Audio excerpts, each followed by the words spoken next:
got your back as you start your day. America's small towns with big convictions. Real America isn't Wall Street greed and DC lies. America ain't big cities and big tech. It's the construction worker focused on building a better tomorrow. And it's the farmer who works all year to provide for a nation. It's the teacher that leaves politics and policy out of the classroom. It's the soldier ready to lay down his life to defend our flag. We have not forgotten real America.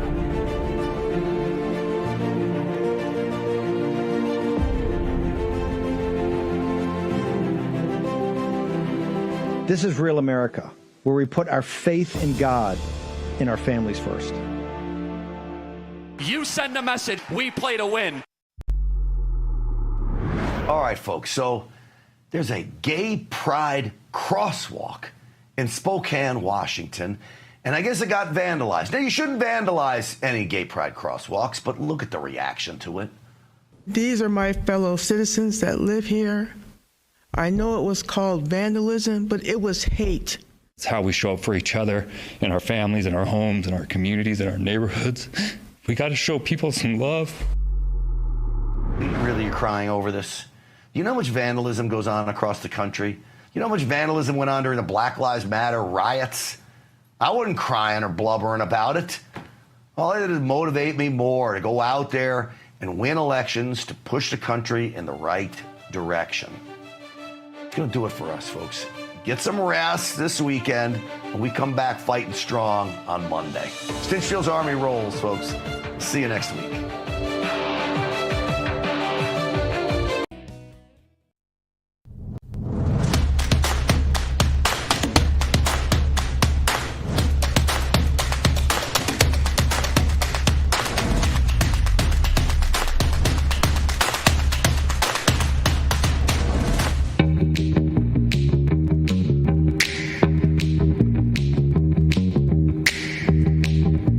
It's a Friday night, 8 p.m. on the East Coast. Real America's Voice, live from Studio 6B. Glad you're in. Lots to do. Packed house here tonight.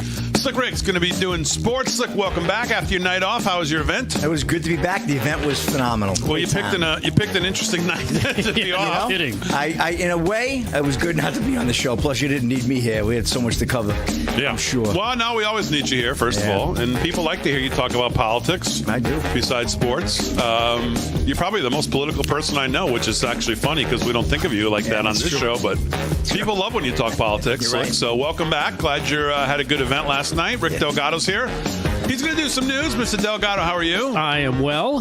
Just to alert, no What Even Is That tonight after yesterday. I was in the process of writing, trying to finish this thing, and the news broke, and you just get sucked into the vortex. Writer's block. Trying to cover, kind of consume everything that was coming out regarding the verdict. Plus, in hindsight, now I'm like, well, I don't know when I can do this one because it doesn't really fit with what the reality of the world now. Yeah, how the world changed like that yesterday. Yeah, that it really did kind of change. It did. Okay, so we'll put What Even Is That off for a week. We'll get back on it maybe next Friday. I might try it on Monday. Monday. Oh, okay. Monday. I had a Crazy Town I was going to do last night. I still don't know if I'm going to do it tonight, but we have that sitting around as well. David Zier, back. The busiest man in politics is back in studio with us tonight as well. Mr. Zier, we got the chance to talk to you a little bit last night with Andrew Giuliani, who, by the way, as I said to you, both of your coverage of this whole thing and getting in and out of the city every day and what you guys have been doing has just been incredible. Andrew tweeting about once every 8 seconds, seemingly, as this thing was going. Well, now that you're here with a little more time to speak, not standing on a street corner in New York City fearing for your life, probably, why don't you give me your thoughts on the way the world changed yesterday, what we saw? It's been an incredible 6 weeks. We had a great team on the ground. Ben Berquam joined us again the other day after being there for the first week or two, and he's recording all over the country. Andrew Giuliani was a complete asset, growing up around the greatest prosecutor in the history of America. His father really understands the legal system inside and out, and made a lot of good observations in there. The whole thing is surreal. We all expected this. And, there were some signs of hope throughout. I thought I saw a juror nodding his head with Todd Blanche when he was doing the cross with Michael Cohen. And that same guy, supposedly yesterday, according to Bulwark Substack, was also nodding to Trump surrogates in the courtroom, congressmen and other people. But, as Andrew Giuliani and I were kidding around, maybe it's a Trojan horse. Maybe it was a display. Yeah. It's just hard to read any kind of tea leaves on those kind of things. It is. We saw them feverishly taking notes and everything. But, it looks like by the speed in which they came back, because they really didn't deliberate that long. Even though it went over 2 days, a lot of those days were caught up with other stuff, right? Let me give you a little look into the jury room. It was like, okay, so what are you guys doing this weekend? Oh, we got to kill some time here because we can't come back with a guilty like before they send us in to deliberate. So let's play Scrabble for a couple hours today, some hours tomorrow, and then we'll just drop it at 4:00 just as they think we're all leaving, when we'll tell them that we just happenstance upon a verdict that we had 3 weeks ago. That's basically where we're at where they're getting their news sources. One person said, I'm a Truth Social person, but there's Democrats on Truth Social. So but all in all, the crime in New York City, while people were getting macheted in a McDonald's 3 hours before the verdict, in Midtown Manhattan, people getting set on fire on the New York City subway line, and then the other boroughs have this extraordinary crime like the Bronx, where Trump was another woman put in a chokehold and dragged down the street not far from where his rally was once again. All in all, Bragg is not doing his job prosecuting less than 10% of the crimes in the city. I've got some new crime numbers for you for April. NYPD, I'll share with you later. They're just incredible numbers. What's going on in the city? So, listen, there's... Bragg told us what his job was, right? Right. I brought it up because he said I did my job, but he's not doing his job. It's the only job that anybody there cared about is that he did. It was this one. They don't care about the in the front door, out the back for the actual criminals. Yeah. That doesn't matter. So we can't figure out. And then the smorgasbord of charges that didn't have to be unanimous, too, and between the jury. This stuff has never happened, so maybe some of this will unroll over the next few days, at least to expose it. Go to the New York Court of Appeals, I'm sure. Yeah, all 5 black women on the Court of Appeals. That'll be fine. Yeah. DEI has a new meaning now. Didn't earn it. That'll be. I'm sure that'll be no problem. Let me just pull up for those of you who don't know. The New York Court of Appeals. I saw a couple different things today. Yeah. Here's the New York Court of Appeals in New York City. I don't think. I don't hold out much hope that President Trump's going to get a lot of leeway, or our Judge Merchan's going to get looked at on what he did from these very fine people, and I'm sure they're all fine. But if we're just going to go by the eye test, I don't hold out much hope for President Trump. Looks like the new cast of The View. At the New York Court of Appeals. Yeah. Actually, it looks like the cast of Hamilton. What do you Well, and you would think if it's supposed to be representative of anything, it's not. It's not even DEI, right? There's no inclusion there. No, not at all. unless that's a casting call for Sister Act 3. I don't know what that is. Well, please don't make that movie. That's where that's what he's up against. So. Those calling for New York and going up the chain, that this is going to be, this is just rife with, well, that may be true. Dershowitz wasn't comfortable with the appeal. It doesn't matter if it's true, if who it's going to gives the same number of Fs that the first guy did, which is 0. Yeah. So this is why, again, Levin's,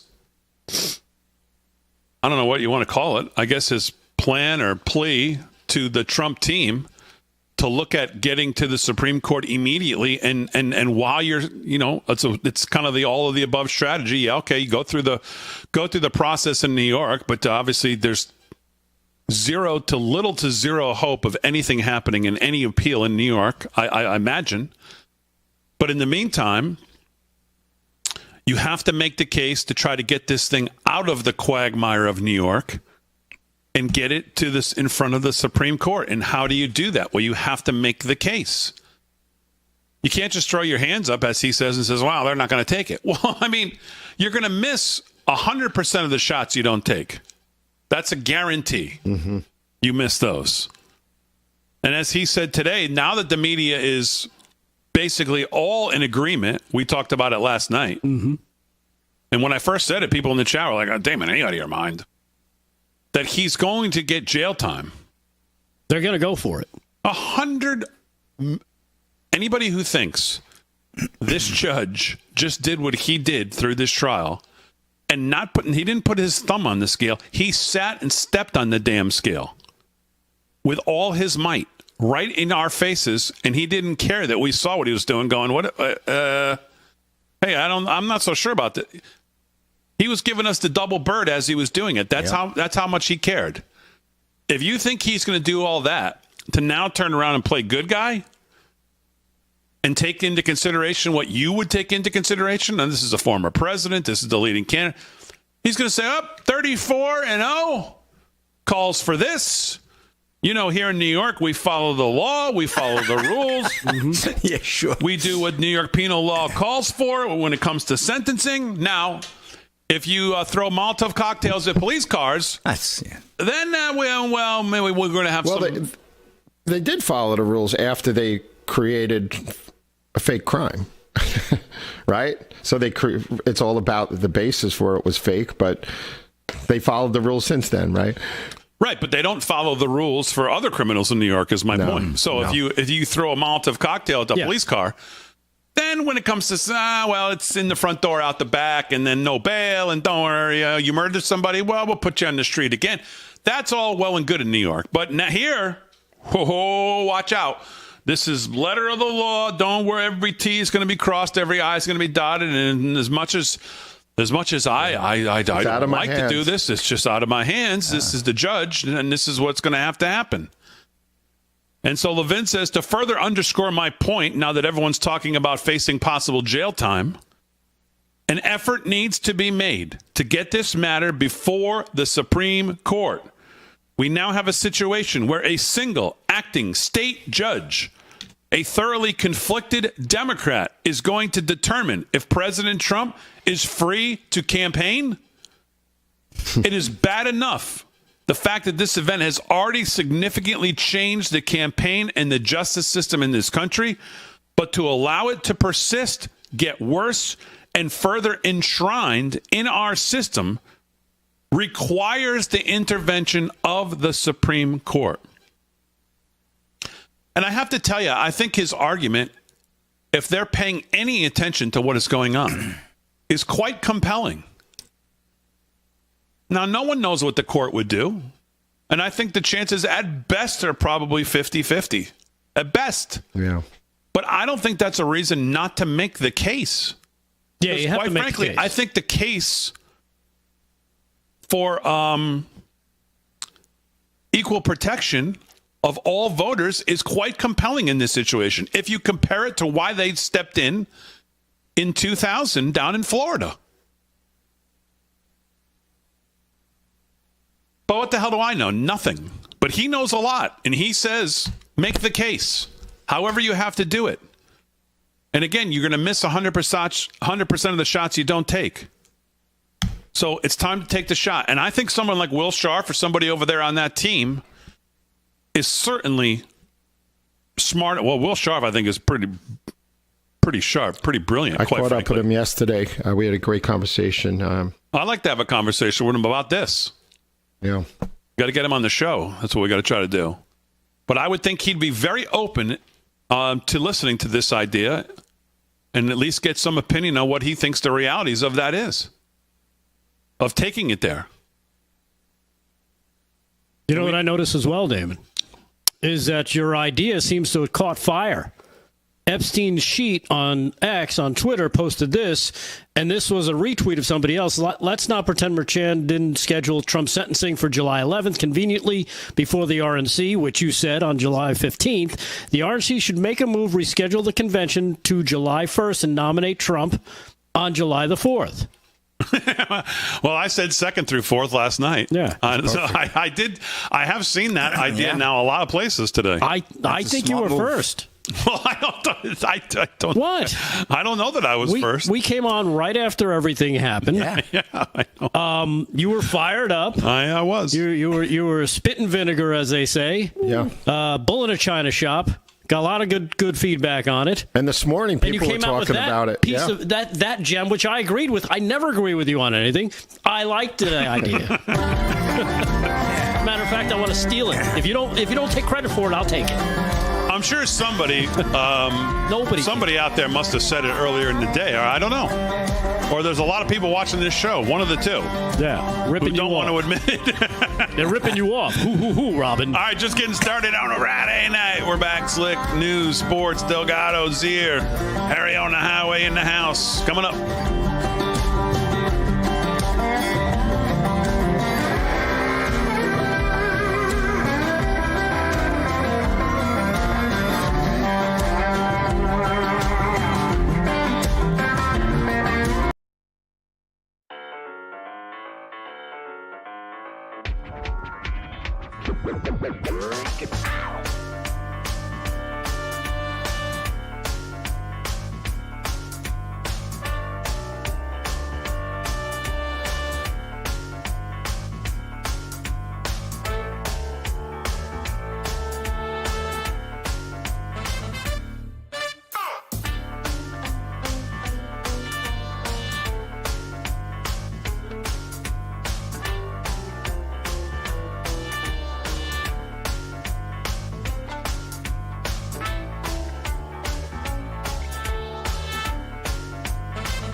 right, 17 past the hour, live from Studio 6B on a Friday night. Slick's going to do some sports. David Zier is going to have some news. Aaron and Fran holding it down as always. Harry on the highway in the studio as well. Delgado's got news here just in 1 second. I saw, obviously, when we heard that Dummy in the White House was going to make some kind of a speech after, if this verdict came down, we heard this all week, that he was going to make some primetime address. I thought, man, of all the absolutely horrible ideas this place has, this has got to be ranked up there with one of the worst And then, of course, yesterday came and went, and we heard that maybe, Dummy was just going to keep his mouth shut, which was probably a good idea. I guess today, I thought I saw a video of this guy waddling out of the White House again with 12 people around him to hold him up on his way to Rehoboth Beach. I thought he was gone. I had no idea he got in front of a microphone today. Did you? No. Well, apparently he did. Wow. And this is the only part I have any interest in going over. Because to me, I've watched this a couple times.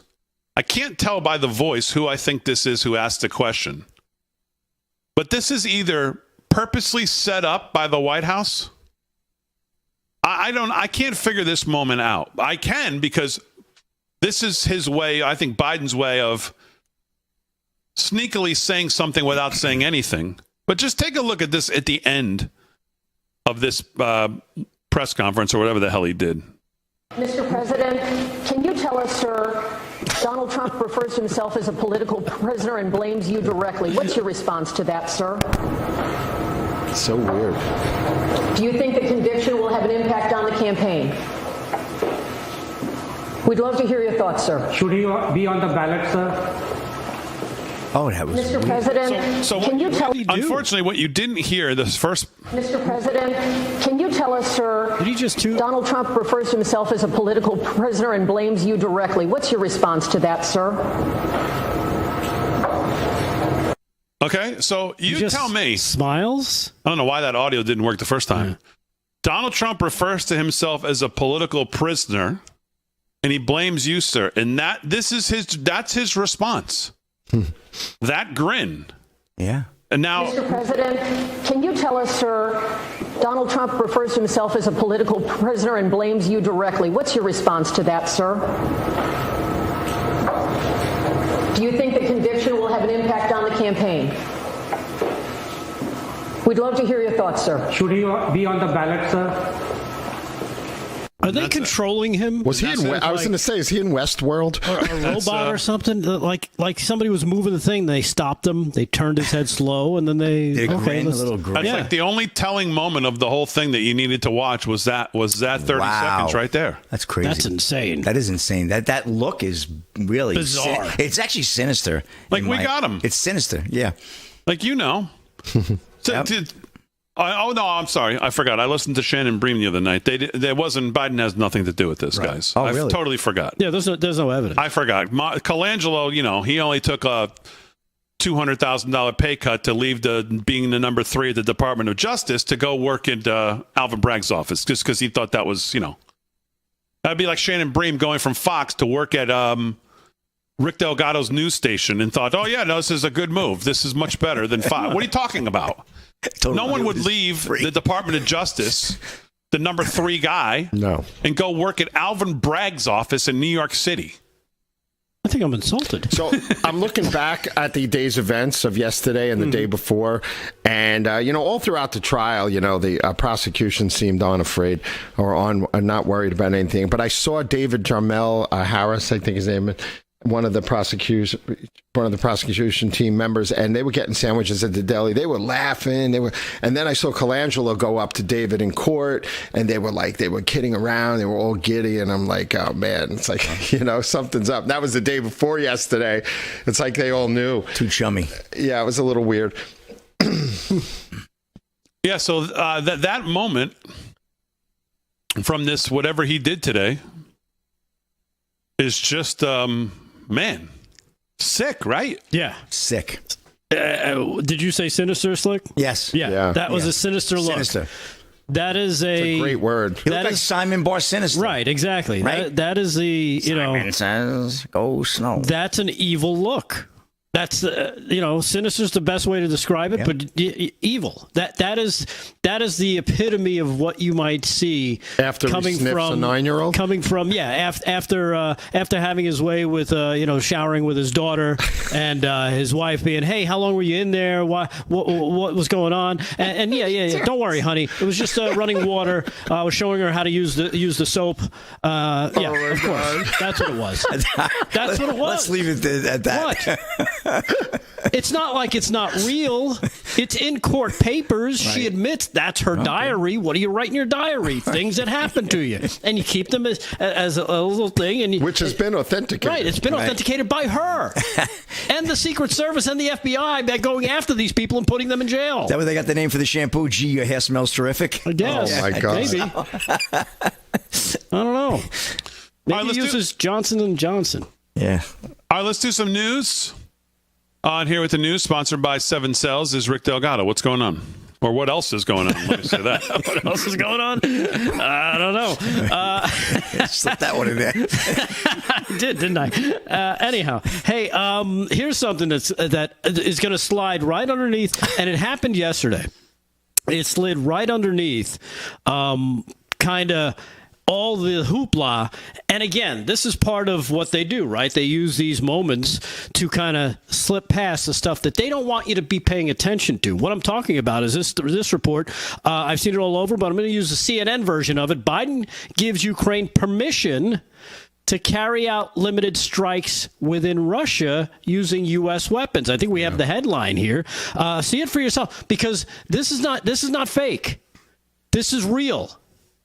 Now, last I checked, we're not in a war with Russia, are we? I thought it was Ukraine versus Russia, Russia versus Ukraine. Russia invaded Ukraine. Ukraine's fighting for their sovereignty or their independence, whatever you want to call it. I thought we were just kind of helping them with money and weapons, right?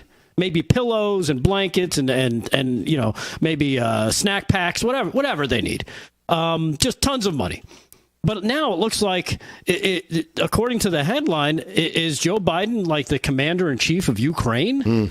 That he's directing now, okay, you can use these weapons? Well, according to this, President Joe Biden has given permission to Ukraine to strike inside of Russian territory with American munitions, though he has restricted their use so Kiev can only hit targets over the border close to Kharkiv after Russia made significant advances around the city of the northeastern part of the country close to the Russian border, two U.S. officials told CNN yesterday.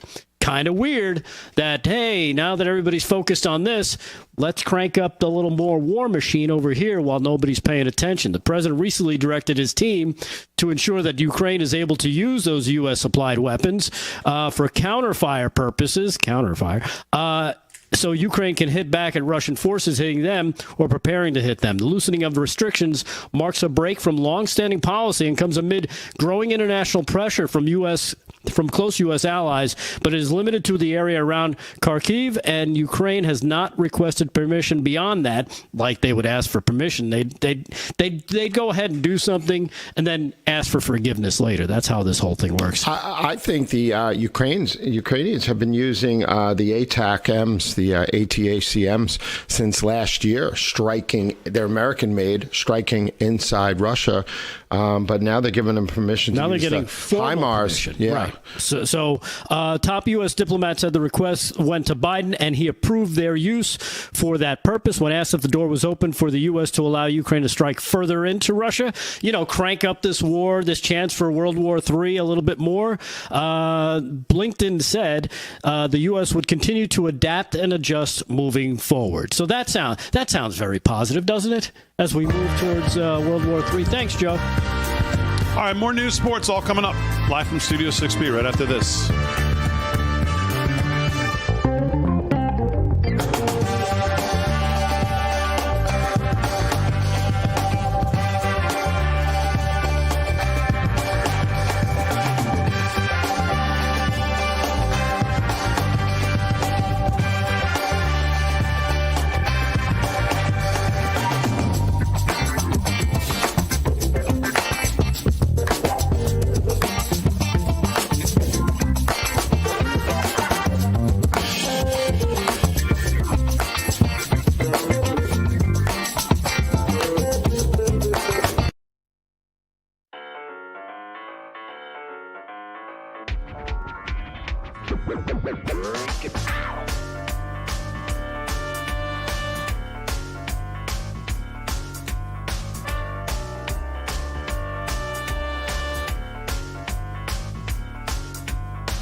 the fanfare.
All right, 30 minutes past the hour, live from Studio 6B on a Friday night. We'll do some more news with Delgado and David Zier coming up. Aaron Fran holding it down as always. But let's get started with a little sports here. Sports is brought to you by Mike Lindell and MyPillow. Use our code LFS6B at checkout. It'll give you great savings on all the great stuff from MyPillow and Mike Lindell. And, of course, starting in June, I've made an executive decision, Aaron. Thinking about last night, and I got so many emails about my shirt last night. That shirt I was wearing last night's not new. It's been on the site for a long, long time. Back, I think, after the Mar-a-Lago thing, we knew this thing was going to start. We came up with that shirt, We the People, November 5th, with Trump and American flag outline of his, profile. So many people asked about it. It's been on the site forever. It's on there now. That's going to be the shirt of the month from now to the election. It's a nice shirt. Everything else is out the window. That's the only shirt that's going to matter. It's the only shirt we're going to give for free. Yep. So that's the shirt we're giving with any code that comes in for MyPillow. Just tell us your size. There's only one color. It's white with the red, white, and blue. Yeah, there's only one size. It's my size. So either wear it as a parachute or a nightgown. No. I was going to cover my car with it, but that's okay. Free car cover. Send us your receipt for MyPillow, and that's the shirt that goes out. Now, if you want one of the other Trump shirts, you can request it and say, I don't want that. I want the Biden shirt, whatever. But that's what the default is going to be. Okay. It's going to be that shirt, and everybody, that's the shirt we need. We the People, November 5th, 2024, Trump and the American flag profile. The one I was wearing last night, so that's the one. Slick, what's going on? Well, speaking of defaults, let's talk about the New York Rangers. No, we'll get to that in a minute. NBA Finals, Big D. The stage is set. Dallas pulled out the win last night in Minnesota, beating the Timberwolves. And, Luka Doncic with the MVP, averaging just over 32 points a game. Kyrie Irving and him combining for 72 points last night. Almost unstoppable in that pivotal game last night. And, they're moving on. They're going to take on a tough team, though. Boston Celtics, who has a fantastic offense and maybe an all-time record-breaking defense. Remember, this is Armageddon. Remember what Kyrie did last time he was in the Garden. Yes, he's going back to the TD Garden. You don't go out there on the parquet and stomp all over the Boston Celtics logo and don't think that they remember. This is war. They don't forget. Coming up now. You can't stop on the old leprechaun, Big D. And so that's going to be Thursday night. A little bit of a break in between. Next Thursday night, 8:30 Eastern Time, TD Garden in Boston. Right now, Boston is minus 230. And Dallas is plus 190. My feeling is Boston's going to probably take that in about 6 games. I think Dallas will give them a little challenge when they're home in the American Airlines Arena. But overall, I think Boston's going to take that one. Boston is going for their 18th championship. Unbelievable. They're like the Montreal Canadiens of basketball. I think I got Dallas in this series. You think you like Dallas, huh? You like them to pull it out? I think Luka and Kyrie are too good. I think they're better than Tatum and Brown. Yeah. Do you? I do. What's the status on Porzingis? Do we have anything about that? Well, that's a good point. He's got another week off. That's a good point. He's going to be very important. And this series is going to run right through if it goes to a Game 7, June 23rd. So pretty much the month of June, it's going to be all about the NBA. And let's switch over to the ice. We got a good game going on tonight, just underway. It's the Edmonton Oilers in American Airlines Arena down in Dallas. Dallas having a really nice time here, right? They're in the NBA Finals, and their team is in the conference finals right now, leading that series. And that's an 8:30 p.m. Game 5. Actually, that series is tied at 2. Or is it they're up 3-1? John, we got to check that. I'll get back to you on that one. But yeah, that's a good series though right now as well. Oilers and Stars. So 8:30 puck drop there. And the Rangers last night dropped a tight one to Florida in the Garden, right? Yeah. The series is tied at 2. Yeah, the series is tied at 2, right, with Dallas. The Rangers series is now 3-2. Florida Panthers taking a lead in the Eastern Conference Finals, looking to go back to the Stanley Cup Finals where they lost last year to Vegas. So we'll see what happens there as well. We'll be tracking that all next week. And speaking of President Trump, some of the athletes were out as well.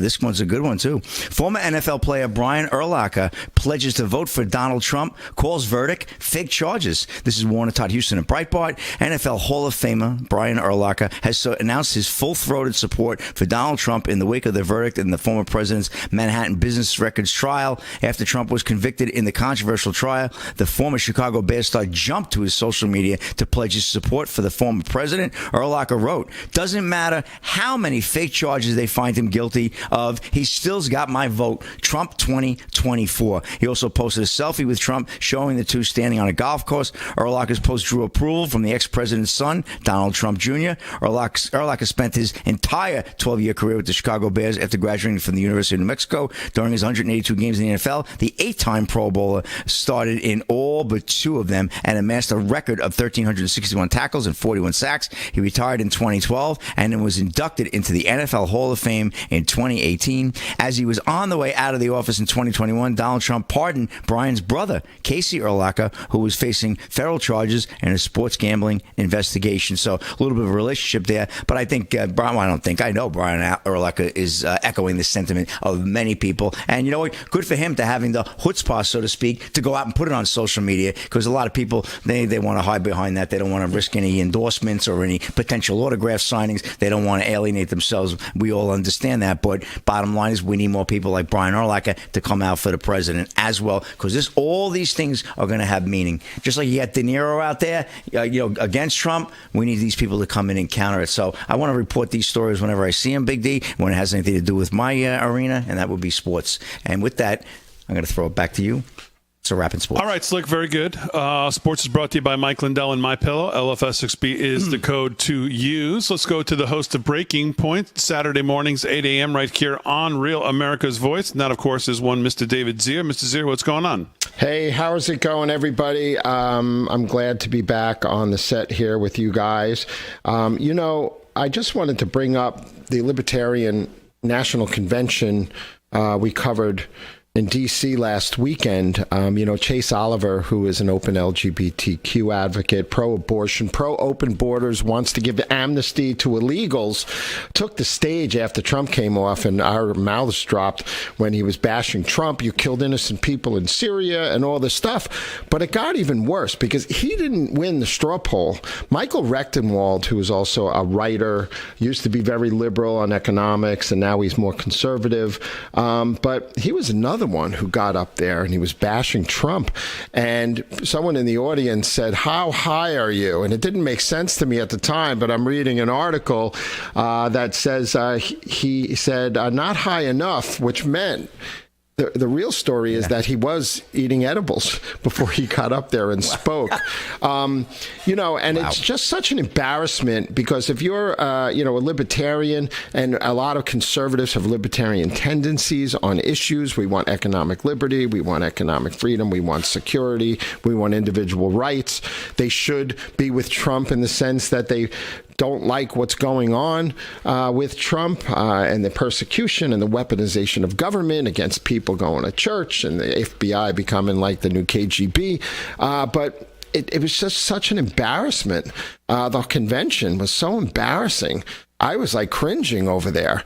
And I just thought that was remarkable because not only did Chase Oliver get on the stage after Trump came off and was bashing Trump as he doesn't belong here, because there was a debate at the convention whether or not they should invite outside people, even RFK, to speak. They should have only had Libertarian candidates. But Michael Rectenwald, what a big disappointment, that he's bragging about being high up there when he's criticizing Trump. That was crazy. Does any of this really matter, though? Are we going to ever hear of these or from these people ever again? Because Libertarian votes got to go somewhere. And at one point in 2016, they had 4.5 million votes in the presidential election. I don't think that there was, I'm just saying I've never heard of these people before. Gary Johnson got 4.5 million votes, but he wasn't like a real libertarian. Right. He was for like free legalizing marijuana. I think that got him a lot. And Joe Jorgensen, you're right, only got 1%, 1.5% in 2020. But that's a lot of votes for Trump where he needs them. So I'm just pointing it out. And Trump was unafraid when he went in there.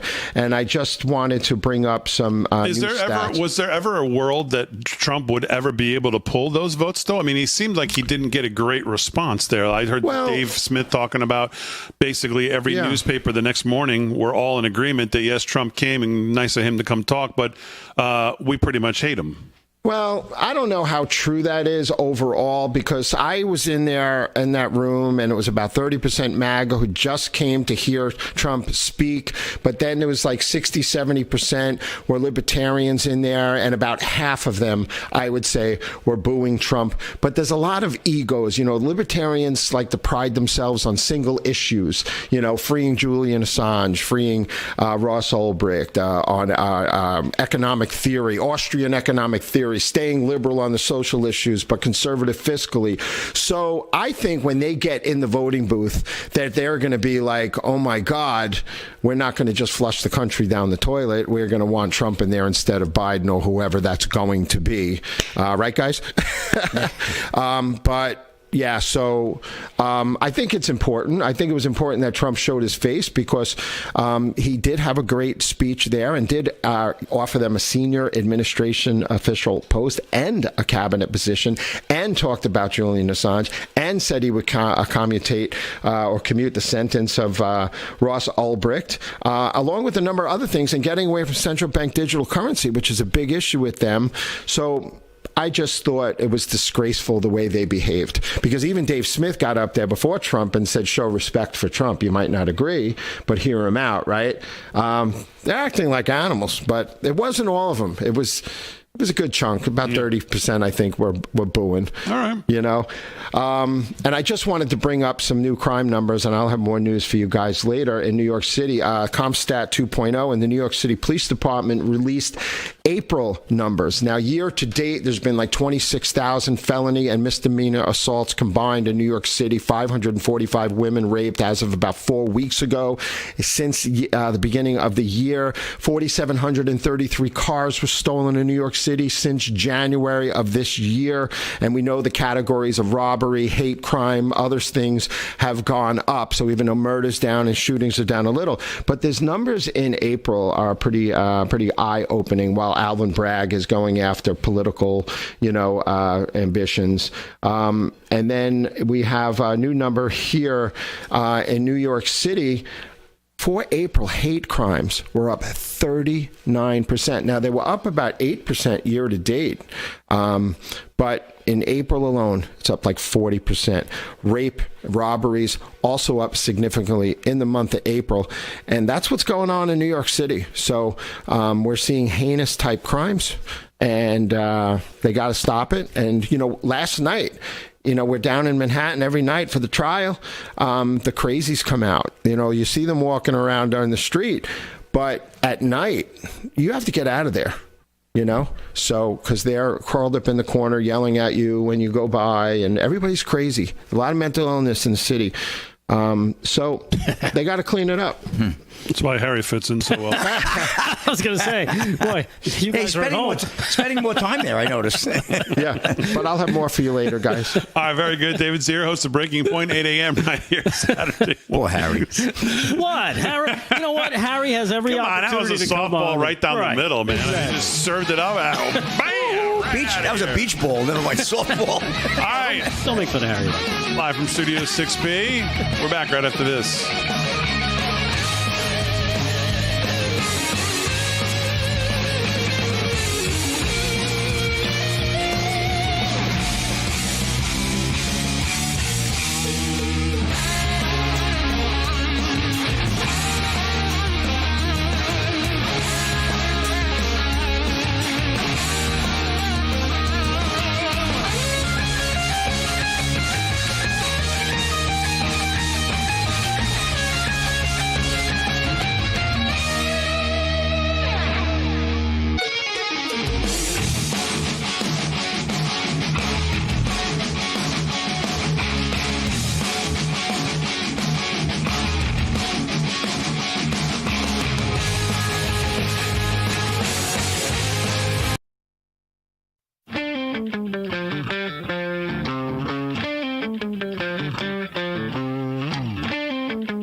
Studio 6 p.m. on a Friday night. Welcome back in, 13 to the hour. Slick's going to do some more sports.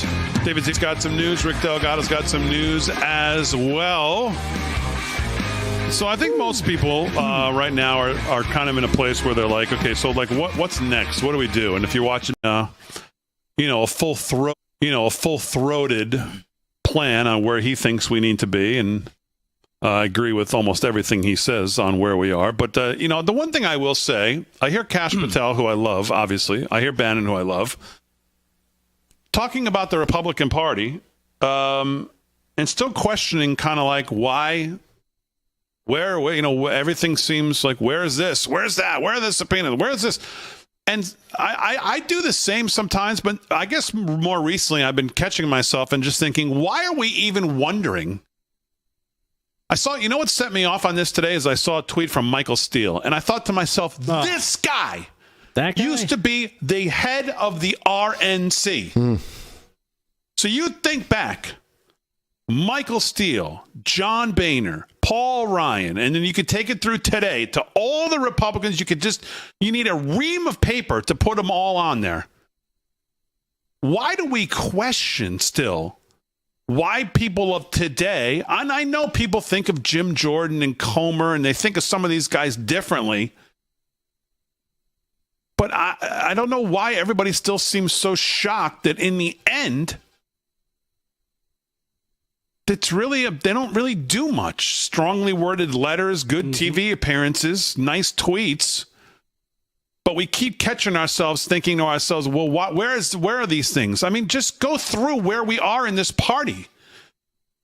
From, like I said, you look at somebody like Steele being in charge of the RNC to where he went to Ronna McDaniel, to Mitt Romney, to Susan Collins, to Paul Ryan, to John Boehner, to Kevin McCarthy, to Mitch McConnell, to John Thune, John Cornyn. I mean, I could go down 50, 60 names and then another 50, 60 in the House of this party over the years that have been either in leadership or in the Senate or in the House. And it's just one gold-plated empty suit phony after another. And before the years of Trump, they were on vacation. They just did their thing. No one paid really that much attention to what they were doing. They went in, they all got rich, they all traded their stocks, they all got rich, they all made their connections to what they were going to do after they left. Some of them, like McConnell and Biden and all of them, have stayed around their whole life, and Chuck Schumer lived off the public dole, done nothing to add anything to society. Never built anything, never owned anything, never run anything. There are so very few that are actually on the move against the left. And really none of them are in Washington. They're in, governors or in state. There's not many of them in Washington. Maybe one handful. So I don't know why we're so surprised still, and we question, where's James Comer? Where's Jim Jordan? Where are all these people? And I'm not saying that those guys are looking at this going, oh. But the majority of people in Washington, D.C. would be just as happy finally getting past what they would refer to as the Trump years in the Trump circus and just be able to go back to going under the radar. Let me get rich. Let me make my connections. Let me play with my Democrat friends. We'll come up with some pieces of legislation, and we'll just have a grand old time. We'll go to our dinners, go to our social clubs, have our girlfriends on the side, have our slush funds to pay them off, and everything's great. And Sounds really, like, people don't pay that much attention to us. But the Trump years now, everybody's paid a lot of attention to what's going on in Washington. Right. So most of these people would be very happy to be past these years so they can go right back in under the radar. Yeah. And that's the truth of it. To be anonymous. I think you're right on. And I love Kash Patel. And I love Steve Bannon. But I listen to them being surprised every day. Where's the subpoenas? Where's the this? Where's the that? And I agree. But I just don't know why we're still expecting it from these people. I just don't know. You know what? I think it comes from a sense of patriotism, Damon. And I think that's what I was trying to explain yesterday, waiting for the verdict, where you're still kind of cheering the country on, like, no, we're not going to do this to someone that is obviously, these are fake. It's a fake indictment, fake charges, and all that stuff. We're better than that. We still want to think of ourselves as that way. That's the way I look at this country. That's the way I feel about it. Where, yesterday it's like you hold out hope. It's like, the jurors got to be smarter than this, right? They're not this twisted. They're not as scumbaggy as the people in D.C. And it turns out, with the judge and the prosecutors and now the jurors, they probably are. You have to come to terms with, there are some really bad people in this world, and unfortunately, they're in our government. We got to root them out, like right from the root, like just rip them out. Weed torch. But yeah, exactly. I need my weed torch. But I think it comes from that sense that, that we grew up with. I think we're all in the same kind of, the same age group for the most part, we grew up with a sense of we're the country that does the right thing. When something goes wrong in the world, they come to us for it, right? We're the ones that are supposed to stand up for the little guy. and fight against the bad guys and all that stuff. And yesterday was an opportunity, I feel, for the justice system to say, you know what? Yeah, we may hate him, but we don't do that in this country, and we were let down. And I think that's what gut punched a lot of people was like, it's true. We are in a police state, and I think a lot of us just still don't want to accept it because we know we're better than that. I've been around politics for over 40 years, and we never had a lot of faith in our politicians, right? We always knew, you don't get the most qualified people. Sometimes they're not like the guys who started their own business and payroll. There's a lot of patronage. There's a lot of payback. There's a lot of other things. There's a lot of legacy, and there are good people. But like we never had a lot of faith in politicians. And, I've worked with like 1,000 candidates out there, and I've never seen anybody like Trump. I've never seen anybody like Trump in his like purest form because he isn't beholden to many. Right. But that's only something recently, because before that, I think a lot of people, hung their hats on, Bill Clinton, and Bill Clinton drew from both sides of the aisle. Yeah. Ronald Reagan was that type of person. People looked at him and was like, yeah, I can believe in this guy. I think a lot of people had that up until recently. Well, now they see there is a clear, defined difference between politicians and actual human beings, because human beings wouldn't do some of the things that these politicians my point was, have no problem doing to fellow Americans. My point is that as bad as we always thought a lot of them were, there was still a sense of America, that a strong defense, peace through strength, and you had some faith in your FBI, even though we knew like Ruby Ridge happened and Waco, it started to devolve, right? Right. So we're on that 30-year path of devolution. Right. But and here's where I'm going with this now, because I just remembered I do have a theory on all this. The whole Trump trial and everything and the conviction was this necessary? Again, I go back to Jonathan Turley saying he was the most calm person. It's almost like he knew it was coming. He's not surprised by it. And maybe this is what he wanted to. In a weird way, did he want this to happen? Almost like the tax thing, right? They had to chase him to the Supreme Court to get his taxes. And when they get his taxes, they're like, damn it, there's nothing there. But now it opens the door to be like, wow, they don't talk about taxes anymore, do they? Because they don't want that light shining on them. Has this now given a kind of high sign to like, look, I guess it's okay to indict former presidents? I'm just saying. Yeah. Maybe that door has now swung open and the American people are like, yeah, you know what? Maybe we can start looking back at some of these people. Even though the immunity thing hasn't been decided, I think it does open the door. And I think the immunity and get a Republican DA in a Republican county in New York to do the same thing that Bragg did to a Democrat. I'm just saying. Well, if you haven't heard Megyn Kelly today, go check her out. Oh, I saw what she said. Ooh. All right, we're back. Hour 2, live from Studio 6B Sports with Slick coming up.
Hour 2 live from Studio 6B on a Friday night. Real America's Voice. Glad you're in. Slick Rick's going to do some sports. Delgado and Zier got some news. Aaron and Fran holding it down as always.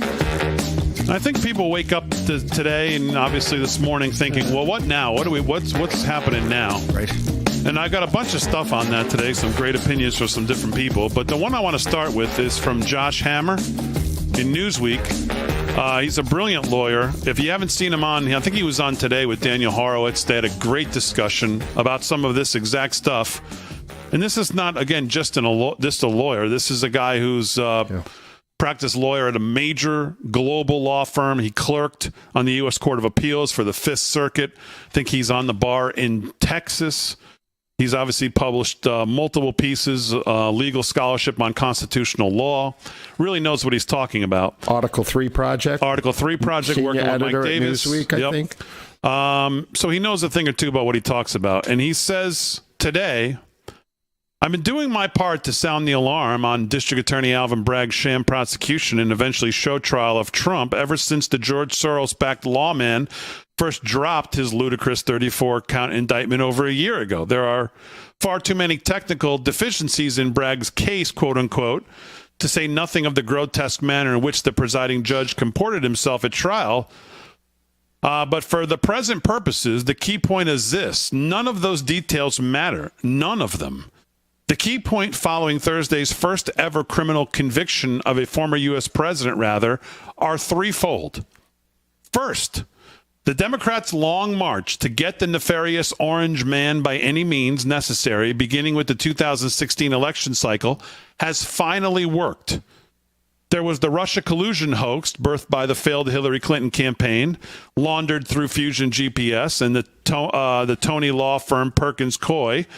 There was the illegitimate spying on the Trump campaign, hands like Carter Page. There were the Democrat street hooligans from the Women's March of 2017 through the Antifa Black Lives Matter riots of 2020. There was the constant deep state undermining of the presidential agenda. There were 2 bogus impeachments for an entirely inconsequential phone call with the Ukrainian president and for the January 6 2-1 Capitol jamboree that transpired mere days before Trump was set to leave town anyways.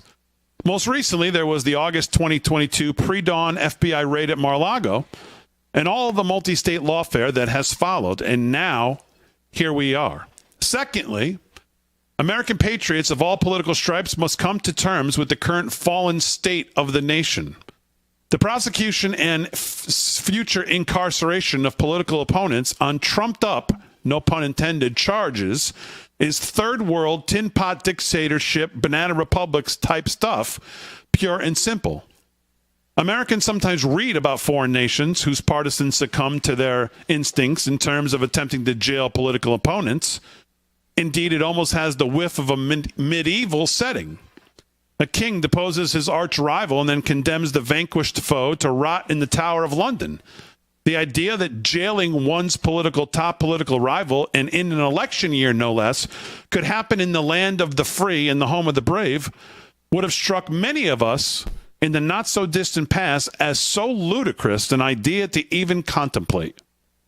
But Senator Josh Hawley, no legal slouch himself, tweeted after the verdict, if you thought it couldn't happen in America, well, you were wrong. Third, it has never been more, now this is the most important paragraph. Third, it's never been more incumbent upon the right to finally try to wake up and realize what is going on right now in this once great nation. Many conservatives and Republicans like to wax nostalgia about a blindfolded Lady Justice, about neutral enforcement of the law, and about general norms of liberal neutrality. Will those on the right finally wake up and realize where exactly our attempt to seize an unsustainable fake moral high ground has gotten us? The imperative of this late hour of the American Republic in order to even attempt to rebalance our widely off-balance pendulum is to respond to the left as it is acted towards us by wielding political and prosecutorial power to reward friends and punish enemies, to reward our side's forces of civilization sanity and punish their side's force of civilization arson. within the broad confines of the rule of law. If we want to get back to neutrality, at this perilous point, it's going to first take bloodying up some noses. That is unfortunate for those Americans who actually do value and cherish neutral enforcement of the rule of law.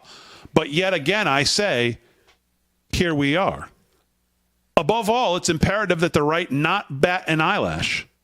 Do not be intimidated by this blatant show of crass thuggery masquerading as a legal proceeding. It's now full steam ahead through November. We must take these miscreants and make them pay for what they have done. Josh Hammer today in Newsweek. Laying down the hammer. Laying down the hammer. Yeah. What do you think of that? Yeah. Well, you know what? He echoes a sentiment I think we've been talking about here for a long time is when are we going to finally, fight the way they fight and punch them right in the face as soon as they punch us in the face? Metaphorically, of course. I watched a video he did this morning. I have it for you if you want. It's similar. He was great on Lindell TV. But did you see Megyn Kelly? I heard about Megyn Kelly. I didn't get a chance to watch Megyn Kelly, but please tell me it's not as... See, because here's what happens. You see this kind of stuff happen where people are like, oh, it's gonna be this. We're gonna take people. I don't want to hear about the calling for violence stuff. That's the wrong way to go. You know that. Most of us can't even get involved in that stuff. We're busy. We got work. We got kids. We got lives. We got things to do.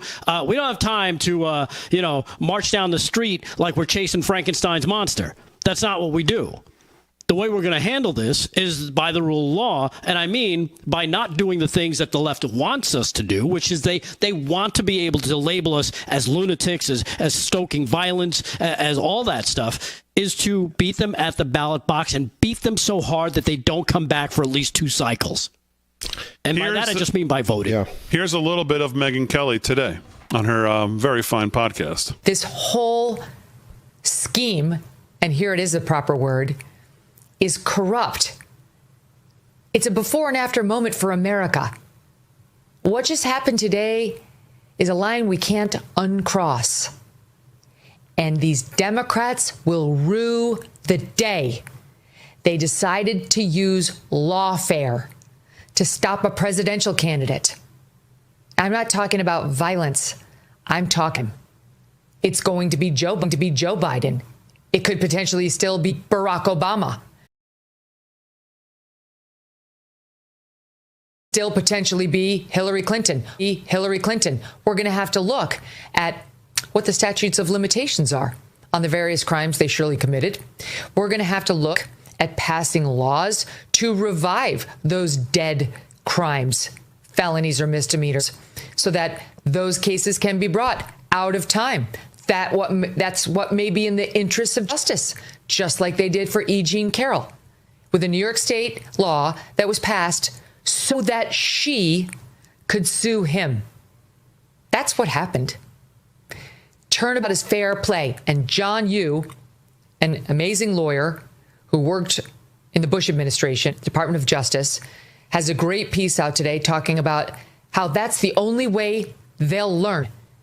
The only way to save the republic now is to give them a taste of their own medicine. That's it. That's it. They tasted blood today with the bloody piece of meat in their mouths. That doesn't stop the wolf from coming back for more. The only thing that will stop him is if he loses a limb of his own. And I'm sorry, but the Democrats started this game in the same way the Republicans upped the ante when it came to, for example, the filibuster fight. The Democrats got rid of it for lower court judges. Mitch McConnell said, you will rue the day because we're going to be in control of this chamber one day and you're going to lose the filibuster at the higher level court and you'll be sorry. That's what needs to happen here. Who's getting indicted next? Joe Biden? Maybe Jill Biden. How low can we go? You may not want to see it. That ship has already left port. That horse has left the barn. That's where we're going. So before you celebrate too much over at MSNBC and CNN, who are positively gleeful gleeful over this absurd conviction, you wait and ask yourself, what kind of Pandora's box has been opened here? There you go. Yeah, that's great. Damon, I have two quick comments on that. Since when did statute of limitations ever matter? Not just E. Jean Carroll, but this charge against Trump was a misdemeanor, which statute ran out, which they found this 17-152 code on the state interference, interfering or promoting or preventing an election. They created a crime out of thin air. We have to do the same thing, but it's only going to happen in like a very red state, right, where you're going to be able to pass laws or do anything. So. All right, let's do some sports. Sports is brought to you by Mike Lindell. Our code LFS6B at checkout. What's going on, Slick? All right, Big D. Well, some sad news in the NBA world. Former 76ers player Drew Gordon dies at 33 in a car accident. This is Warner Todd Houston of Breitbart. Former Philadelphia 76ers power forward Drew Gordon died in a car accident on Thursday. He was 33. Gordon spent most of his professional career in foreign leagues, but signed with the Sixers in 2014. He's also the brother of Denver Nuggets star Aaron Gordon. The player's agent, Calvin Andrews, confirmed Gordon was killed in the accident in Portland, Oregon, according to the Daily Mail. So sad news in the sports world there, indeed.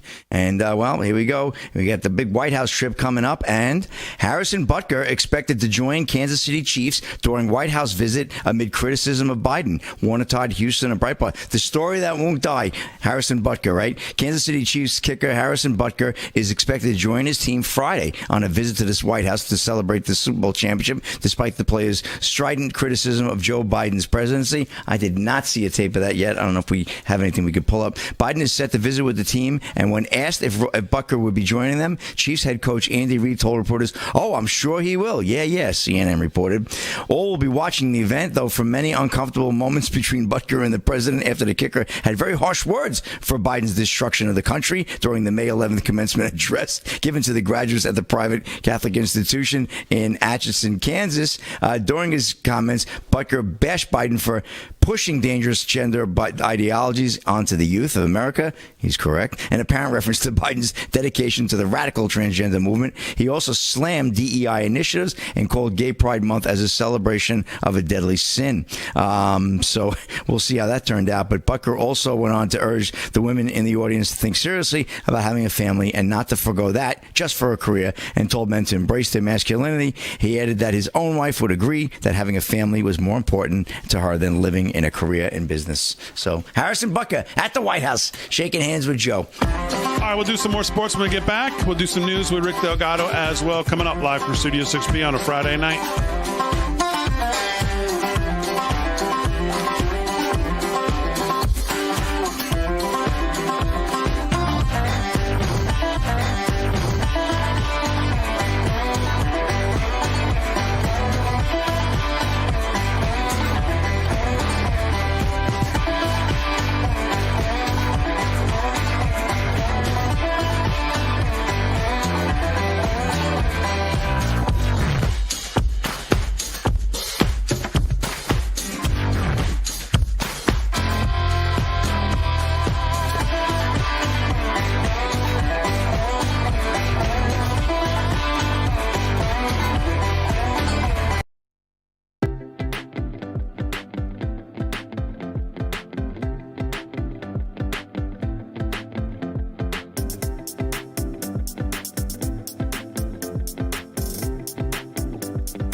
17 past the hour, live from Studio 6B. Sounds like the blues on a Friday night. You know, for 10 years, Patriot Mobile has been America's only Christian conservative wireless provider. And when I say the only one, trust me, they're the only one. Patriot Mobile is a proud supporter of RAV, and they were proud to partner with them. Patriot Mobile offers dependable nationwide coverage, giving you the ability to access all 3 major networks, which means you get the same coverage you've been accustomed to without funding the left. When you switch to Patriot Mobile, you're sending the message that you support free speech, religious freedom, the sanctity of life, Second Amendment, our military, our veterans, and our first responder heroes. Their 100% U.S.-based customer service team makes switching extremely easy. Keep your number, keep your phone, or you can upgrade. Their team will help you find the best plan for your needs. Go to patriotmobile.com/RAV right now. patriotmobile.com/RAV. Or you can call 972-PATRIOT, 972-PATRIOT. Give them a call. Get a free month when you use offer code RAV. Make the switch today, patriotmobile.com/RAV, patriotmobile.com/RAV, or call 972-PATRIOT. Everybody knows the next medical crisis is just around the corner, whether it comes in the form of a pandemic or something much more mundane like a, tick bite. You and your family need to be prepared. That's where the Wellness Company comes in. Wellness Company and their doctors, you know them, like Peter McCullough's been on the show before. Great doctors, medical professionals that you can trust. They have a new medical emergency kit that's the gold standard when it comes to keeping you safe and healthy. If you want to be ready for anything, this medical emergency kit contains an assortment of life-saving medications, ivermectin, Z-Pak. The medical emergency kit provides a guidebook as well to aid in the safe use of these life-saving medications. So from anthrax to tick bites to COVID to even a bioweapon like the plague, the Wellness Company's medical emergency kit is exactly what you need to have on hand to be prepared. Go to twc.health/voice, www.twc.health/voice, and order today. You can use promo code VOICE. That'll get you an additional 10% off. www.twc for the Wellness Company, twc.health/voice. Go there today and get your kits now. Well, let me talk to you about Birch Gold. If your savings can't weather an economic storm, think about what you put away for the future. All that cash, well, inflation renders it worthless. Real estate can crash like in 2008. Economies built on a mountain of debt can fall like a house of cards. There are very few physical assets that you can invest in that can stand the test of time, but of course one of them is gold. Gold has withstood as a valued form of money for a millennia. That's why people are flocking to it now, why Birch Gold's busier than ever. Through a little-known tax loophole, Birch Gold lets you convert a retirement account into a tax-sheltered IRA in physical gold. And the best part is it won't cost you a penny out of pocket. To learn more, text America to 989898 and claim your free information kit on gold. So if your IRA or 401k can't weather an economic storm, text America to 989898 and let our friends from Birch Gold help you secure your savings today.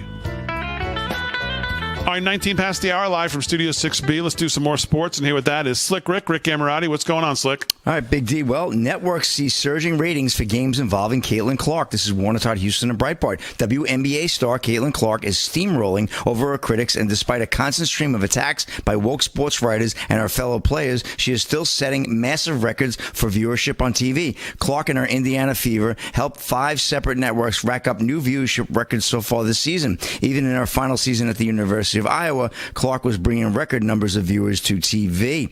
However, the tendency to set TV records has continued since being drafted in WNBC last month. In one case, for instance, Clark has helped ESPN2 to average 2.1 million viewers for Fever games, according to Mediaite. According to the Front Office Sports, other channels have also been tracking up new numbers. ABC earned a 1.71 million viewers. ESPN found 1.56 million. Ion saw 724,000. CBS 704 and NBA TV 333,000. However, Jason Whitlock wrote an article yesterday, actually, why Caitlyn Clark will have a very short WNBA career. This is Jason Whitlock taking even Jackie Robinson, who faced death threats and had justifiable reasons to fear for his physical safety, but setting that aside, he could step to the plate and control his destiny. His level of success he wasn't relying on Pee Wee Reese or anybody else on that Dodgers team to help him put a bat on a ball and move runners around the bases. That's where this basketball thing complicates everything, because if the 4 other women on the court don't cooperate with you or don't play a proper style, it can hurt your individual success. So here's Caitlyn Clark averaging 17, 18 points a game. She's averaging quite a few turnovers, and they are 1-7. She's not going to experience the level of individual success she's used to, and team success is really going to be problematic. She's going to lose a lot of games this year, and I think that's going to wear her out. The reward for her sacrifice and putting up with all the stupidity as well, at least we are winning, at least I'm having individual success. I think she's going to be denied both, and I think she's going to be mentally damaged that she'll never be able to live up to her full potential 2 years from now or 3 years from now and say, hey, I've had enough of this. I'm going to do something else. It's not just the black WNBA players, the lesbian crew, the Diana Taurasi's, the Sue Birds, Brianna Stewart. They're right there with them in terms of their hatred of Caitlyn Clark. Beyond all that is an imposing player. I do want to compete as hard as I can against Caitlyn Clark. Just my individual competitive nature and spirit can do that. I think the strategy that teams are employing to pick her up 3/4 court, and as soon as she tries to initiate offense at the top of the key, let's blitz her. Let's double team her. I think it's all great strategy that tears apart that Fever team. Some justified they're doing it, and it's justified. But of all this complaining, and we all should get the same publicity, and Angel Reese is just a big part of this. Everybody can see the hatred. It's over the top. I think it's going to stop, and eventually I think it's going to break her. I bet if we check Jamel Hill's Twitter feed, she probably never mentioned the WNBA or probably even women's college basketball until Caitlyn Clark. So she's getting a lot of issues that's there in the NBA. A stupid take from Whitlock. I like Whitlock, but that's a stupid take. She's going to be out of the league in 3 years. Okay. I don't think so. I think she's going to find her groove. She'll be fine. Because the team sucks this year. I mean, it's fine. Well, that's why they got the number 1 pick, no? Because they sucked. Yeah. That's why you get the number 1 pick. Right. Give them a few years with her as the cornerstone. They'll be fine. Yeah, Michael Jordan didn't take the Bulls to the NBA Finals in his first season. Talk about overthinking it. You know?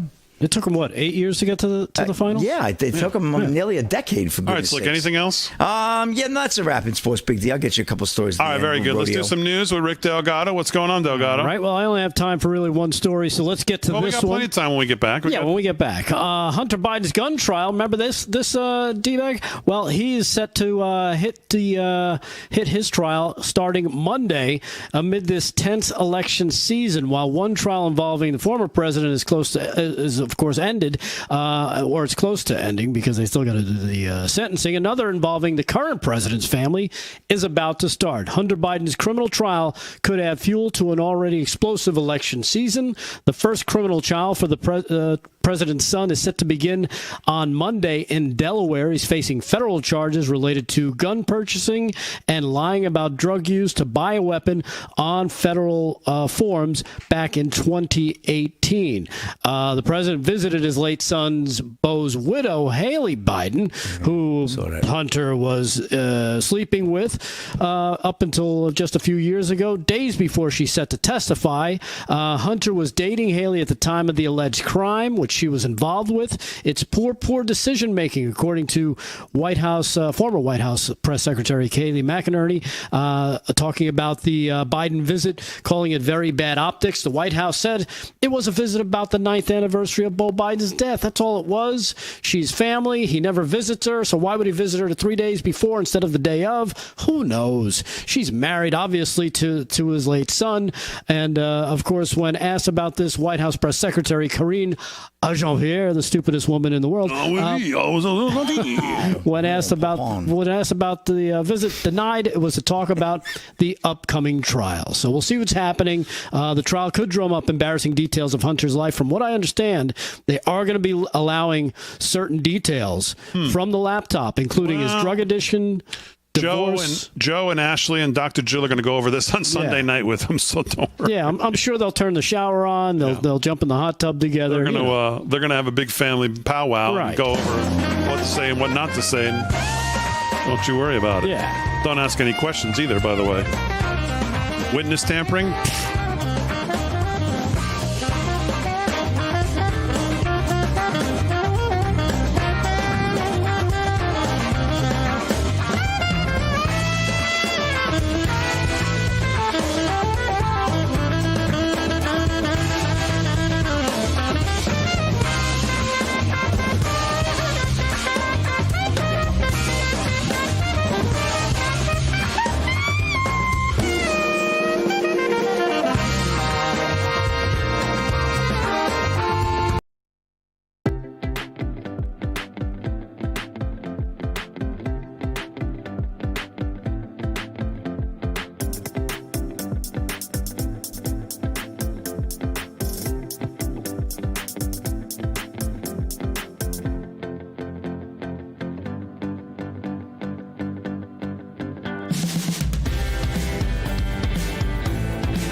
right, 30 minutes past the hour on a Friday night, live from Studio 6B. We'll do news with David Zier and more with Rick Delgado here in a second. But let's do some crazy. And I had this last night, but certainly last night wasn't appropriate to do this.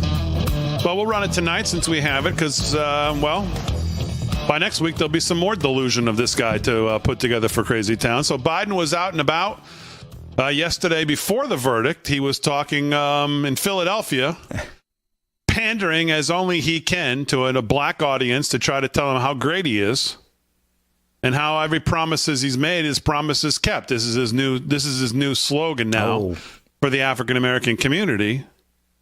Which what promise? I'm not exactly sure what exactly he's promised or kept, but that's what he's pitching, and here's how it went. Roll that.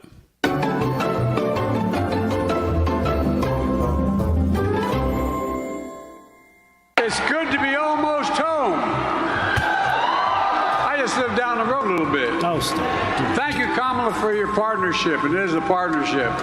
And how about another round of applause for our great vice president? If I introduce everybody, I'll be here all night. Baltimore, Maryland. They say it down Baltimore, not Baltimore. I want to introduce you to the governor of the great state of Maryland. In case you haven't noticed, it looks like he can still play, too. Mayor, Governor. Baltimore. Because black America voted in 2020, please have a seat if you can.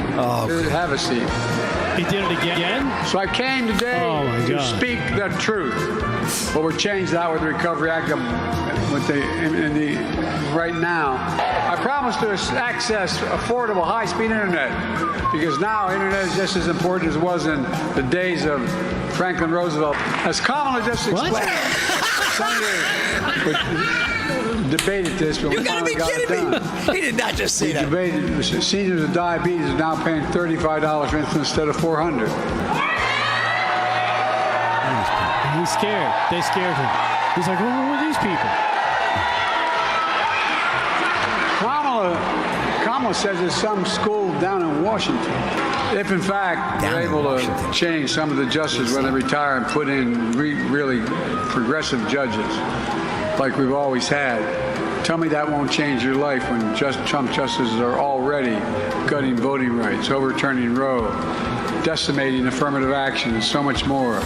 Trump's case credit for sending all the pandemic relief checks alone. You know, the same exact builder on either side of 95 build the same houses. If it's a black community, it's lowered the value for the very day it's built. The billionaires only had to pay 25% to raise $400 billion. We'd be able to do everything we're doing now and still reduce the debt. Trump is trying to make the country forget just how dark and unsettling things were when he was president. But we'll never forget lying around and him lying around, actually. Yeah, lying around. And lying about how serious the pandemic was.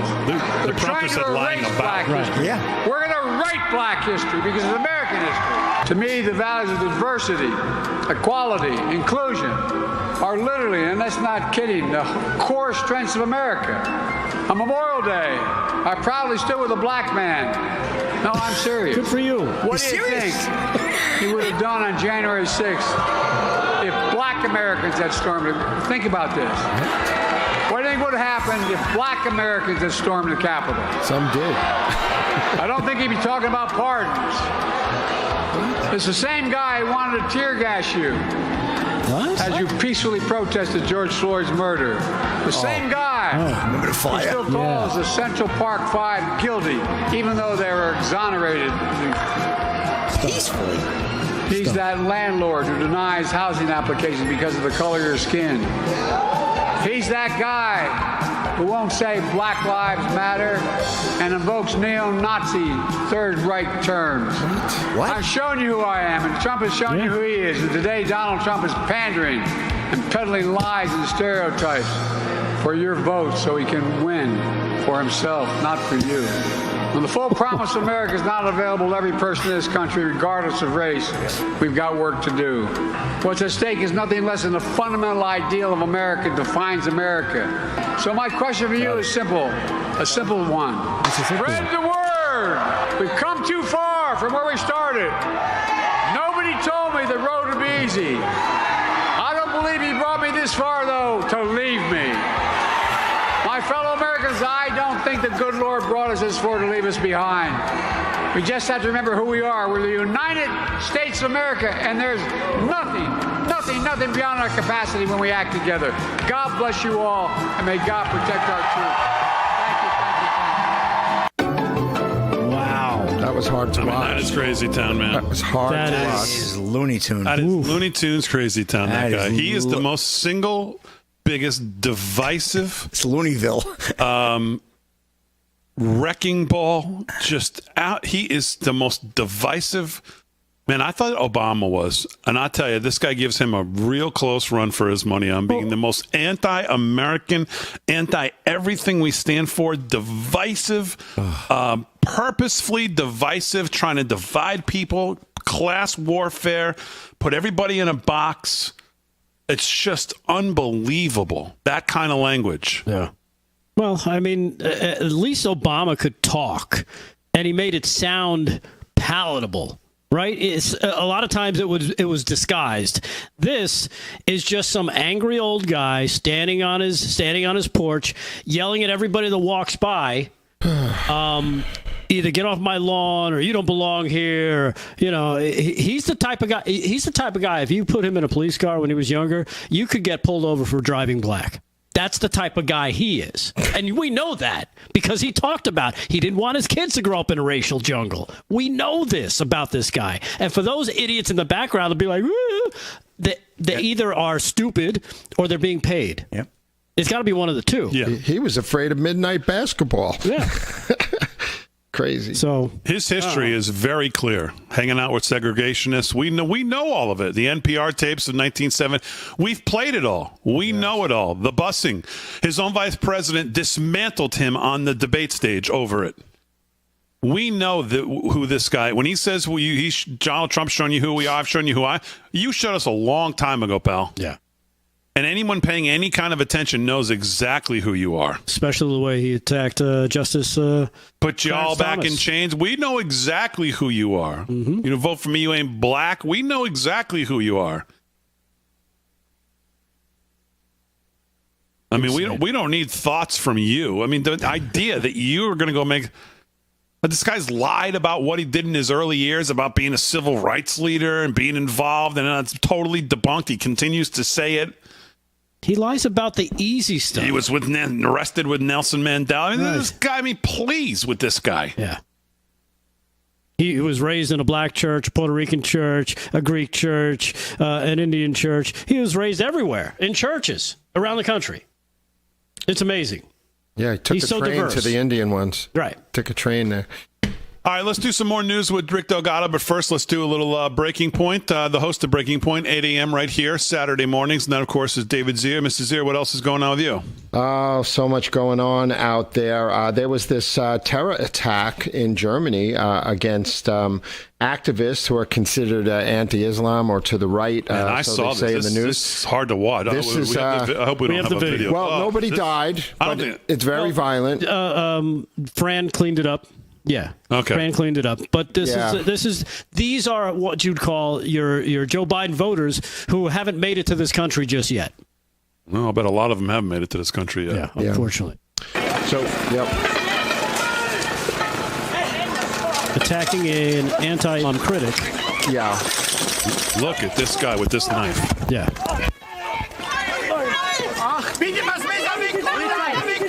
And this was author.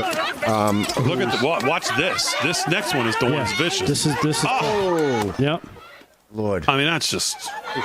Somebody shot. Yeah, and that was Michael Sturzenberger who was stabbed. Is he okay? And yes, he was stabbed in the leg and the chest, I believe. And then the cop gets stabbed in the neck by the guy, and then the police shoot him. But chaotic scene over in Germany. I just wanted to. Yeah, but if you don't think that's coming here, they're already here. It's been here. How many attacks? We saw the machete attack in Times Square the other day. The Bronx.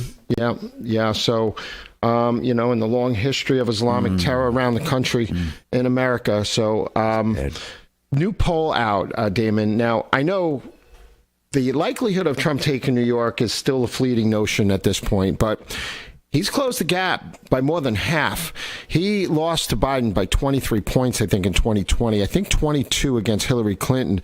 But the latest Emerson polling out today has Trump only behind, and the Real Clear Politics average by 8 points in New York State. And that's the summary of about 10 polls, which is about half of where he was polling at last year. He was behind 21, 23, 22, just July of 2023. He's more than 70% higher than that in the polls against Biden, again, with an average of 10. But one of the significant numbers in that poll is that among independents in New York State, Joe Biden is Trump is favored by 10 points against Joe Biden. So I thought those were interesting numbers. What did he lose New York by in 2020? In 2020, I think he lost by 23 against Biden. Okay. Wow. So it's a big number. If he loses New York by anything less than 20, I think it's a given that he will close the gap under 20. I don't know if he wins, but I'm not convinced yet he'll win, but he's way ahead of where he was in 2020 in almost every state. Yeah, I think this trend. You know what, Damon, and here's where I think it helps him, because I think it translates to other states that have these types of communities where maybe in New York it's super liberal. But I think in other states where you get away from the East Coast or the West Coast, these cities, I think those people are more apt to be like, yeah, you know what? I'm not going to be quiet anymore. I'm just going to do it. I'm just going to vote for the guy. I think in New York, you probably still have a lot of people afraid to voice their opinion because of pushback or backlash within their community. But I think it opens it up when they see people in New York. Yeah. When you got Chef G and Halle Berry, whatever his name was, coming through. Whatever his name is, right? Yeah. Sleepy Hollow. Sleepy Hollow. Yeah, same thing. I think that kind of gives license to other communities to be like, hey, if New York is okay with this, then we should be. I don't know. And guys, I just have a 37-second video of Paula Jones, cut number 3. Paula Jones shows off the Clinton paycheck. It's just a historical reminder for everybody. There's the check. Show them the check. There's the check. It's your check. I think it was $850,000 where she claimed she was sexually assaulted, basically. So kind of officially, I think Clinton. what is this? What's the point? It's Paula Jones. No, I know. But what's... Just a reminder.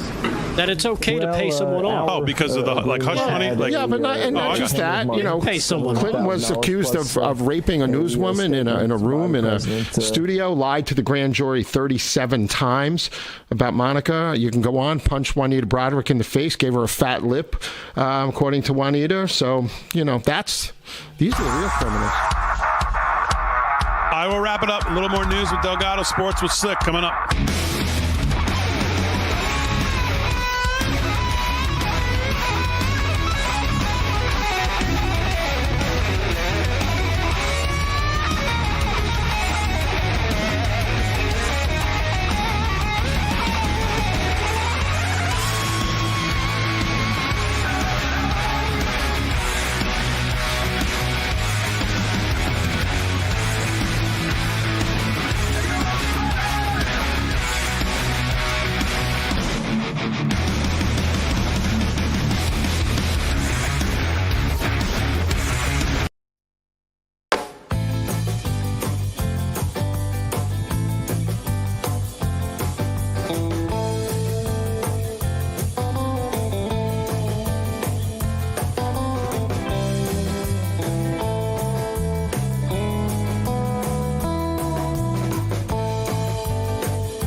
13th of the hour, live from Studio 6B. Before we do sports and news, I just want to make mention of kind of a good news, kind of bad, not bad news. It's good news. I guess what's bad is that there's, well, let me just go through it. So Mike Lee put out this today. He said, strongly worded statements are not enough. Those who turned our judicial system into a political cudgel must be held accountable. We are no longer cooperating with any Democrat legislative priorities or nominations, and we invite all concerned senators to join our stand. The White House has made a mockery of the rule of law and fundamentally altered our politics in un-American ways. As a Senate Republican conference, we are unwilling to aid and abet this White House in its project to tear the country apart. To that end, we will not, one, allow any increase to non-security related funding for this administration, or any appropriations bill which funds partisan lawfare. Number two, we will not vote to confirm this administration's political and judicial appointees. And number three, allow expedited consideration and passage of Democrat legislation or authorities that are not directly relevant to the safety of the American people. Good news. The not so good news is that there's only 8 people who have signed on to this so far. And you would think there'd be however many senators we have, 49. Mm-hmm. There would be 49 signatures. Right now there's 8. Now maybe there's an updated number as of tonight. As Mike Lee, I guess Marco Rubio I saw. Is Marco Rubio already on here? Yes, he is. Okay, so he's one of the 8. So right now there's 8 as far as I know. Maybe there's some more. But this is the kind of course, it's kind of bittersweet because the Republicans had their chance to do all this through the budget process. But Mike Johnson basically gave the Democrats everything they wanted while feeling that he has cover from President Trump. So that's a whole nother story. But this is the kind of stuff that's needed. Now, where's Mike Johnson? Has he made a statement on this tonight? Well, no, he hasn't, as of I know of now. Why hasn't he signed off on this? Why hasn't President Trump come out and said Mike Johnson needs to sign off on this? This is the way forward. Those would be the things I would hope the next steps would be, so we'll wait and see. All right, let's do a little more sports news. We'll wrap it up. Slick, what else is going on? All right, Big D. Well, real quick, we got a couple of quick stories we got to get to. We got UFC, big fight tomorrow night. You watching the fight with Makvek and was it Poirier? They're having a big fight tomorrow night. UFC 321. Yeah. I'm not sure if you caught that. I got a quick story here about the NBA Western Conference Finals. Luka Doncic's NBA celebration spoiled by Mavericks executive stealing his beer. This is Eric Rickler of New York Post. Luka Doncic just wanted to celebrate the NBA Finals berth with an ice cold beer, but Mavericks executive Michael Finley crashed the party while congratulating others alongside his father, Sasa, following Dallas's 124-103 Game 5 road win over the Timberwolves. Doncic was drinking a beer before Finley snagged it out of his hand, seemingly irritating the star before he walked off with the drink. Doncic attempted to grab it out of Finley's hand, but Finley kept walking as Doncic struggled and shrugged his shoulders in some apparent displeasure. So it is unclear why Finley, the team's assistant general manager and VP of player personnel, stole the beer, although it potentially could be diet-related since Doncic's fitness has come under scrutiny at times. Ooh, a little bit of criticism there. During the 2023 offseason, multiple reports surfaced that Doncic was weighing 260 pounds, a far cry from his preferred weight of 230. So we'll see. NBA Finals are heating up. We'll see where that goes. And just a little update. Remember we had that story about that 3-year-old boy, the son of Spencer Wright, the Saddle Bronc champ. Well, right now they're hoping to wean him off his, he's been intubated in the tube. And they're going to find out within 24 hours how much brain damage he had. Obviously, he almost drowned in the Utah River when his mother went to go grab something and he fell off a tractor and landed into the Utah River. So we'll have by Monday, we should have a pretty comprehensive report on how that young man is doing. And one more thing, Big D, want to get into a little rodeo. We have a rodeo right after Delgado's heart. Old Fort Days Rodeo in Fort Smith, Arkansas. And I said Old Fort, not Fort. Okay, so here we go. Who's talking? Let's get to the results. Here we go. Bareback riding leader, Cash Martin, 86.5 points on Diamond G Rodeo's Good Girl. Steer Wrestling, second round, we have a tie. Jacob Edler and Laramie Warren, 4.7 seconds. Team Roping, Chance Oftedal and Gus Mosley, 4.1 seconds. Saddle Bronc Riding, Jack Smithson, 87 points on Diamond G Rodeo's Lindsay's Thunder Roys. And tie down roping. We have second round Booker McCutcheon, 8.3 seconds. Barrel racing. We have a tie. Leslie Smalago and Fallon Taylor, 16.84 tenths. That's a great time. And bull riding, we have a tie as well. Hudson Bolton on Diamond G Rodeos. Rick's Honky Tonk and Sage Islam on Andrew Rodeos. Magic Country Bubbles. So good stuff there. UFC Big D, Ultimate Fighting. What's the big fight? Yes, it's Dustin Poirier and Islam Makhachev tomorrow night. That's the main event. That would be UFC 302. And that's a wrap in sports. Dustin Poirier is going to have a bad night. You think so? Yeah. This guy's 25-1. He's pretty good, this Makhachev. Yeah. All right, Slick, very good. Let's do some more news before we wrap it up. And here with that is Rick Delgado. What's going on, Delgado? All right, well, real quick headline that just broke a little while ago. House Republicans are calling Manhattan DA Alvin Bragg and Matthew Colangelo to appear Capitol Hill. Colangelo, yes. Shannon Bream, pay attention. Yeah, pay attention. June 13th to a hearing in front of the Select Committee on the Weaponization of the Federal Government as they issued a demand to the Manhattan DA and his deputy to come down and have a talk. One thing I'd say, gentlemen, preserve your records. Another thing that's going on, I don't know if you noticed this, but after the verdict came out last night, Damon, there was an interesting thing that happened on the internet. I don't know if you know about this. Of course, we all heard about the crashing of the Donald Trump website. Well, people were looking for that website. And if you want to know what stops guys from looking for hot chicks online, take a look at Reddit. They had this graph. As you can see, red is guys looking for hot boobs online. The blue is when they read the verdict, and look what they were searching for. Donate to Trump. So there you have it. The one thing that stops internet stuff like that is donating to Trump. So interesting little factoid there. Also, the Trump campaign raised $35 million plus in donations from small donors alone in the hours after the criminal hush money trial conviction in New York. According to the campaign, they nearly doubled their single-day fundraising record after the New York jury found Donald Trump guilty. They raised more than $35 million, and they're still trying to find out how much the large donations will add up to. So this could be a bellwether day for the Trump campaign and the donations moving forward. Also, a couple quick clips right here. Here's Scott Jennings on CNN, who's not really thinking this conviction is a good thing. Here's cut number 2. Check this out. Well, if my phone and the text messages I'm receiving are any indication, every Republican in the country is mad than a wet hen. I mean, people who are decidedly non-MAGA, not Trump fans, are blowing up tonight saying this case never should have been brought. This is ridiculous charges. It was egregious use of the criminal justice system. And I mean, I'm hearing people say, I had no intention of voting for Donald Trump, and now I am. And then if you ask the Trump campaign what's happening, they literally broke their online donation portal because people were rushing to the internet to give them money in the minutes after the verdict. So I think there's a real chance here. This is going to massively backfire on the Democrats and help Donald Trump. Yeah. And one last quick clip about this. The pollster that was on with Steve Bannon this morning would disagree with that, but... All right. Well, this Trump supporter, very upset. Here's cut number 4. He's not guilty at all. I was in the court every day. He's not guilty. There's no evidence. No evidence. They all lie. It's a blue state. They chose all the juries. It's hate Trump. They hate Trump. That's why they say he's guilty. It's not guilty. And he'll be back. I talked to her in the park. 2024. Oh, yeah? Never stop. Never give up. And these are your New Yorkers that I don't think the news wants to talk about. Yeah, a lot of we'll see what Chinese. happens.